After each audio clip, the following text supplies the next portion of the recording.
Picture this, the highways shut down tomorrow, supermarket shelves empty in 48 hours. Could one building feed an entire city block? Stay with me, because at the end, I'll reveal the brutal math problem that kills half of these projects, and the one fix that might save them. Welcome to Vaulted Stories, where we don't just tour the future, we stress test it. Today, vertical farms, hype, or the most overlooked life support system for future cities. They claim less water, fewer miles, fresher food. But if that's true, why isn't every skyline glowing purple with LED farms already? Hold that thought. Imagine your salad, grown 3 blocks away, stacked 12 stories high. No soil, no seasons, no pesticides, just rows of greens under LED skies, tuned by sensors and AI every minute, every leaf perfectly dialed in. Sounds perfect, right? Wait, perfection has a cost. Inside these towers, water drips in a closed loop, nutrients flow like clockwork, tiny cameras scan for defects, and robots move trays with millimeter precision. It's farming, but it feels more like a server room for plants. Here's the pitch you'll hear. Use a fraction of the water, grow faster, deliver same-day freshness. And honestly, for leafy greens, that's real.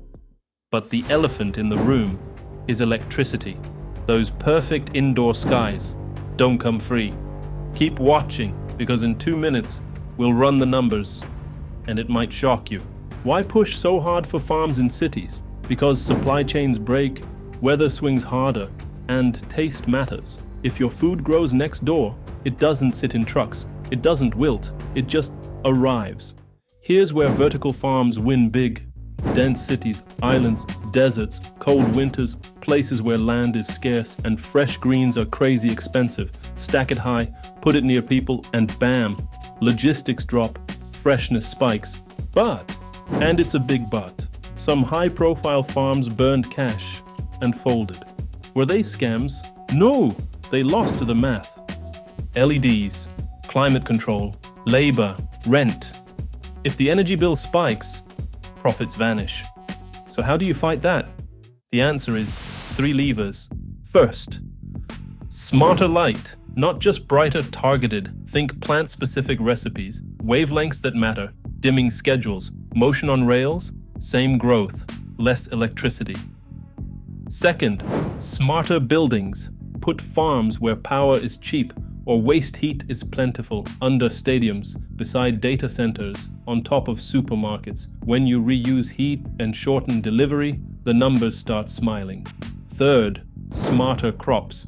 Grow what pays. Herbs, microgreens, baby leaves. High value, quick cycles, low weight. Save the heavy stuff for outdoor farms or greenhouses. So, can one tower feed a city? Not today, but can it bulletproof a neighborhood against shocks? Yes, and that's a very different, very powerful story.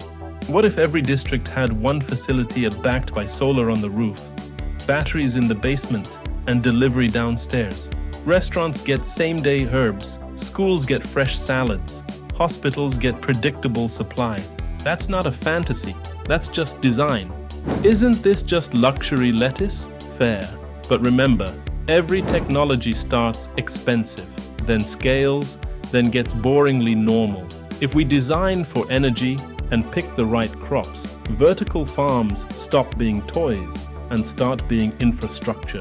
So, back to that city with empty shelves. If trucks stop, traditional farms can't help you in 48 hours, but a network of local vertical farms can. Greens, herbs, essentials, flowing from a few blocks away. Here's the killer math. If electricity is dirty and expensive, vertical farms struggle. If power is clean and cheap, they print freshness. The future of these farms is tied to the future of energy. So the real question isn't, are vertical farms the answer? It's, can cities make clean power cheap enough to unlock them?